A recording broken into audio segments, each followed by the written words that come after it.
اعوذ باللہ من الشیطان اللعین الرجیم بسم اللہ الرحمن الرحیم الحمد للہ رب العالمین بارئ الخلائق اجمعین باعث الانبیاء والمرسلین والصلاة والسلام علی حبیبہ وخیرتہ حافظ سرہ ومبلغ رسالاتہ ابی القاسم محمد وآلہ الطیبین الطاہرین المعصومین المظلومین لا سیما بقیت اللہ فی الارضین روحی وارواح العالمین لتراب مقدمہ الفداء واللعن الدائم على اعدائهم اجمعین من یومنا هذا الى قیام یوم الدین اما بعد فقد قال علی علیہ السلام امشِ بدائک ما مشى بک۔ حاضرین محترم، آج ہم نے کلمات قصار سے حکمت نمبر 27 کو آپ کی خدمت میں پیش کیا ہے۔ اس میں مولا کائنات امیر المومنین حضرت علی ابن ابی طالب علیہ السلام فرماتے ہیں کہ اپنے مرض کے ساتھ چلتے رہو جب تک وہ تمہارے ساتھ چلے۔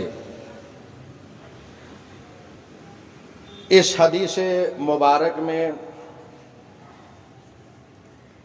مولا متقیان نے ایک طبی مسئلے کی طرف ہمیں متوجہ فرمایا ہے، اور وہ یہ ہے کہ انسان جب تک ہو سکے اپنی بیماری کے ساتھ چلتا پھرتا رہے۔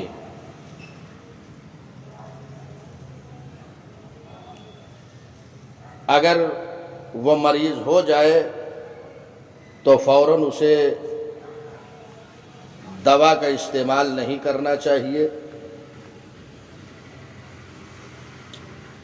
بلکہ صبر سے کام لے اور بغیر دوا کے اپنے مرض کے ساتھ چلتا پھرتا رہے، اور نہ ہی وہ بستر استراحت پر جائے، کیونکہ اس سے بھی مرض میں اضافہ ہوگا، بلکہ جیسے ابتدائی اسے بیماری ہوئی تو نہ وہ دوا کا استعمال کرے اور نہ ہی وہ بستر پر لیٹ جائے۔ کیوں؟ اس لیے کہ جہاں پر انسان دوا استعمال کرتا ہے تو وہ دوا اسے فائدہ پہنچاتی ہے، تو دوسری طرف اس کا ایک عارضی اثر ہوتا ہے، سائیڈ ایفیکٹ ہو جاتا ہے، نقصان ہو جاتا ہے۔ لہذا اس نقصان سے بچنے کے لیے انسان دوا استعمال نہ کرے۔ کیوں؟ اس لیے کہ اس کے وجود میں قوت دفاع موجود ہوتی ہے، تو وہ ابتدائی جو بیماری ہوتی ہے اگر وہ فوراً دوا کھا لیتا ہے یا بستر پہ لیٹ جاتا ہے تو وہ قوت دفاع جو ہے وہ ختم ہو جاتی ہے، لیکن اگر وہ بستر پر نہیں لیٹتا ہے، دوا استعمال نہیں کرتا ہے، تو وہ قوت دفاع جو ہے اس کے اندر باقی رہتی ہے، اور ممکن ہے کہ وہ بغیر دوا کے اس مرض سے نجات پا جائے، چھٹکارا پا جائے۔ لہذا وہ قوت دفاع بھی اس کے اندر مضبوط ہوگی، اور دوسری طرف جو دوا کا عارضی اثر اور سائیڈ ایفیکٹ ہے اس سے بھی وہ بچ جائے گا۔ لہذا اسے دوا سے پرہیز کرنا چاہیے۔ اسی مطلب کو امیر المومنین علی ابن ابی طالب علیہ السلام نے دوسرے حدیث مبارک میں بھی ارشاد فرمایا ہے وَلَا تَضْطَجِعْ مَا اسْتَطَعْتَ الْقِيَامَ مَعَ الْعِلَّةِ، جب تک بیماری کے ساتھ چلنا پھرنا ممکن ہو تم آرام نہ کرو، یعنی بستر استراحت پہ نہ جاؤ۔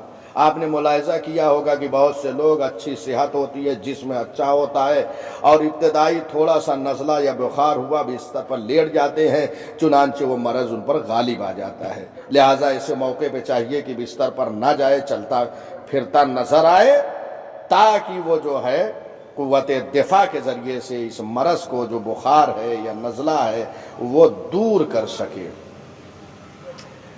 اور ڈاکٹر کو بھی چاہیے کہ اگر کوئی مریض آ جائے تو فوراً اسے جو ہے دوا تجویز نہ کر دے، فوراً دوا نہ لکھ دے۔ حالانکہ ایسا ہوتا نہیں ہے، جب انسان طبیب و ڈاکٹر کے پاس جاتا ہے تو فوراً وہ اپنے فائدے میں اس کے لیے دوا کو لکھ دیتا ہے، جبکہ ایسا نہیں کرنا چاہیے۔ اگر ابتدائی اس کو مرض ہے، اس کو مشورہ بہترین دینا چاہیے، اور اسی مشورے کے ذریعے سے وہ ٹھیک ہو جائے گا۔ اور جب وہ ڈاکٹر جو ہے بتائے گا کہ تم چلتے پھرتے نظر آؤ، تم استراحت نہ کرو، تو تمہارے باڈی کے اندر، تمہارے جسم کے اندر ایک ایسی قوت ہے جو اس مرض کو دور کر دے گی۔ لہٰذا فوراً ایک ڈاکٹر کو بھی دوا کو تجویز نہیں کر دینا چاہیے۔ چنانچہ جو ڈاکٹر خیر خواہ اور نیک ہوتے ہیں وہ اس طریقے سے مشورہ دیتے بھی ہیں۔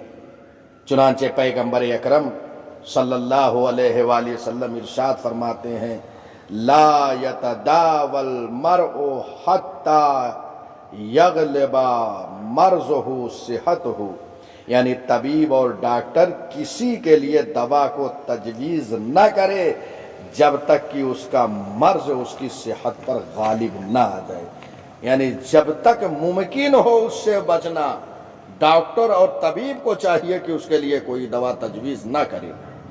ہاں، جب انسان کا مرض، جب انسان کی بیماری اس کے صحت پر غالب آ جائے، اب اسے کوئی چارہ نہ ہو دوا کے بغیر، تو اب یہاں پر دوا کی طرف اسے جانا چاہیے۔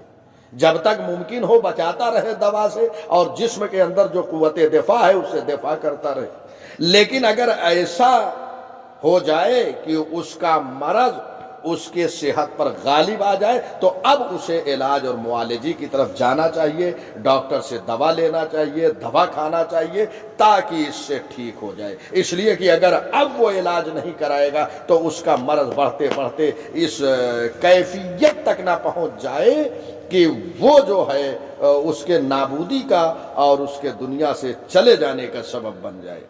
اب ایسا جب ہو جائے کہ اس کا مرض اس کے صحت پر غالب ہو جائے تو اب اسے معالجہ کرنا چاہیے۔ امیر المومنین نے نہج البلاغہ میں انہی مطالب کی طرف اشارہ کیا ہے اس حدیث مبارک میں کہ جب تک چلنا پھرنا مرض کے ساتھ ممکن ہو، چلتے پھرتے رہو، علاج نہ کرو اور دوا نہ کھاؤ۔ لیکن جب دوا پہ مجبور ہو جائے انسان، یعنی اس کی صحت ڈاؤن ہونے لگے اور اس کا مرض غالب ہونے لگے اس کی صحت پر، تو اب یہاں پر اسے دوا کا استعمال کرنا چاہیے۔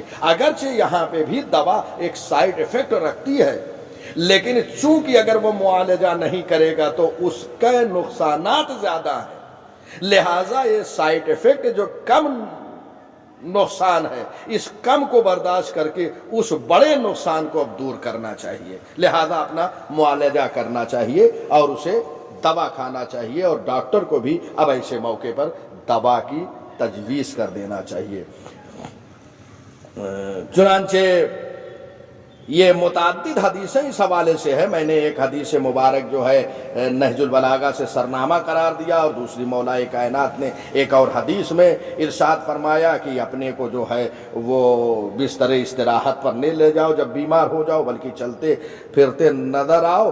اور ایک حدیث میں جو مکارم الاخلاق میں شیخ طوسی نے وہاں بھی صراحت کے ساتھ ایک حدیث مبارک کو انہوں نے نقل کیا ہے کہ معصوم فرماتے ہیں تجتنب الدوا محتمل بذالک الداء، جب تک بیماری کو تحمل کر سکتے ہو دوا سے پرہیز کرو. فاذا لم يحتمل الداء، اب جب بیماری کو تحمل نہیں کر سکتے فالدواء، اب علاج کی طرف جاؤ. دیکھا آپ نے کہ جب تک آپ تحمل کر سکتے ہیں آپ معالجہ نہ کریں، لیکن جہاں پر تحمل کی کیفیت ختم ہو گئی یعنی مرض اب صحت پر غالب ہو گیا تو اب یہاں پر تمہیں علاج و معالجہ کرنا چاہیے.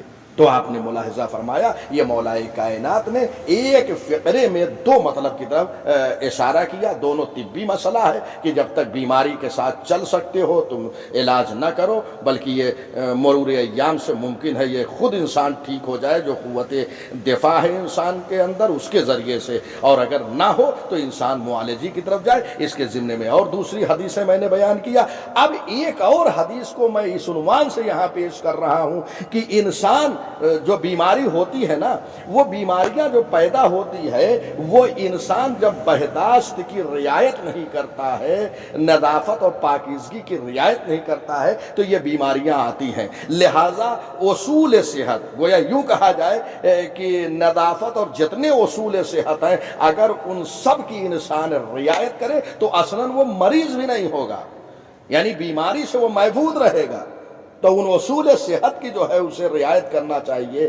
اپنے ہاتھ کو دھلتا رہے، منہ کو دھلتا رہے، جو اسلام نے کہا کھانے سے پہلے ہاتھ دھلے، کھانے کے بعد ہاتھ دھلے، اور اس کے بعد پاکیزگی اور نظافت ساری چیزوں کا جو ہے وہ خیال رکھے. جب خیال رکھے گا تو یاد رکھیے گا کہ انسان کے پاس کوئی بیماری نہیں آئے گی.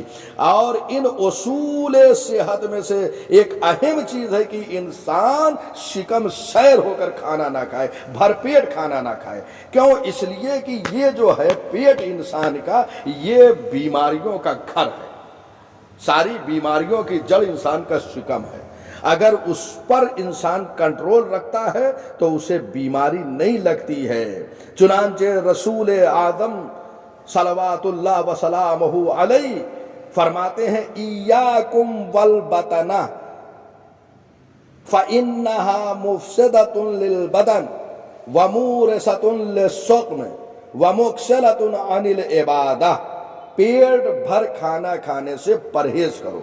کیوں؟ اس لیے کہ یہ شکم سیری، پیٹ بھر کے کھانا کھانا انسان کے جسم کو فاسد کر دیتا ہے، بدن کو خراب کر دیتا ہے. بدن کو بھر پیٹ کھانا کھانا یہ بدن کو مزمحل کر دیتا ہے، کمزور کر دیتا ہے، بیمار بنا دیتا ہے، فاسد بنا دیتا ہے. لہٰذا انسان کو شکم سیری سے پرہیز کرنا چاہیے. اور صرف بدن ہی پہ اس کا اثر نہیں ہوتا ہے بلکہ بدن کے ساتھ ساتھ وہ مورثۃ للسقم، یہ بیماری کا بھی سبب ہے بھر پیٹ کھانا کھانا. جب انسان پیٹ بھر کے کھانا کھا لیتا ہے تو اب بیماریاں بھی یہی سے شروع ہو جاتی ہے. اور ساتھ ہی ساتھ وہ مُخْسِلَةٌ عَنِ الْعِبَادَةِ، اور بھر پیٹ کھانے سے انسان عبادت کی دنیا میں بھی سست ہو جاتا ہے اور عبادت کی طرف وہ آگے نہیں بڑھتا. لہذا کم کھانا کھانا. اسی لیے تو حدیثوں میں یہ آیا ہے کہ ابھی اشتہا باقی رہے انسان جو ہے کھانے سے ہاتھ روک لے. کیوں؟ جب ایسا کرے گا تو اس کا نہ جسم خراب ہوگا نہ اس کے بیماری آئے گی اور عبادت کی دنیا میں بھی وہ آگے نظر آئے گا. لیکن جب ایسا ہوگا کہ وہ شکم سیر ہو کر کھانا کھائے گا تو اس کا جسم بھی فاسد ہوگا، اس کے بیماری بھی آئے گی اور عبادت کی دنیا میں بھی وہ سست اور کاہل ہو جائے گا. اس حدیث مبارک کو سفینۃ البحار میں نقل کیا گیا ہے. سفینۃ البحار جلد 2. بہرحال یہ ہے. اور ایک مطلب کی طرف اہم اور آپ کو متوجہ کر دوں، اور وہ یہ ہے کہ اگر بیماری آ بھی جائے، اصول صحت کی اگر رعایت کرے تو بیماری نہیں. اگر بیماری آ جائے تو بیماری آنے پر انسان کو جزا و فضا نہیں کرنا چاہیے، فریاد نہیں کرنا چاہیے. کیوں؟ اس لیے کہ انسان کو اگر معلوم ہو جائے کہ بیماری میں کیا ثواب ہے تو وہ دوست رکھے گا اس چیز کو کہ وہ اسی طریقے سے ہمیشہ بیمار رہے. یہ حدیث مبارک میں وارد ہوا ہے نور الثقلین جلد نمبر 4. معصوم فرماتے ہیں عجبت للمؤمن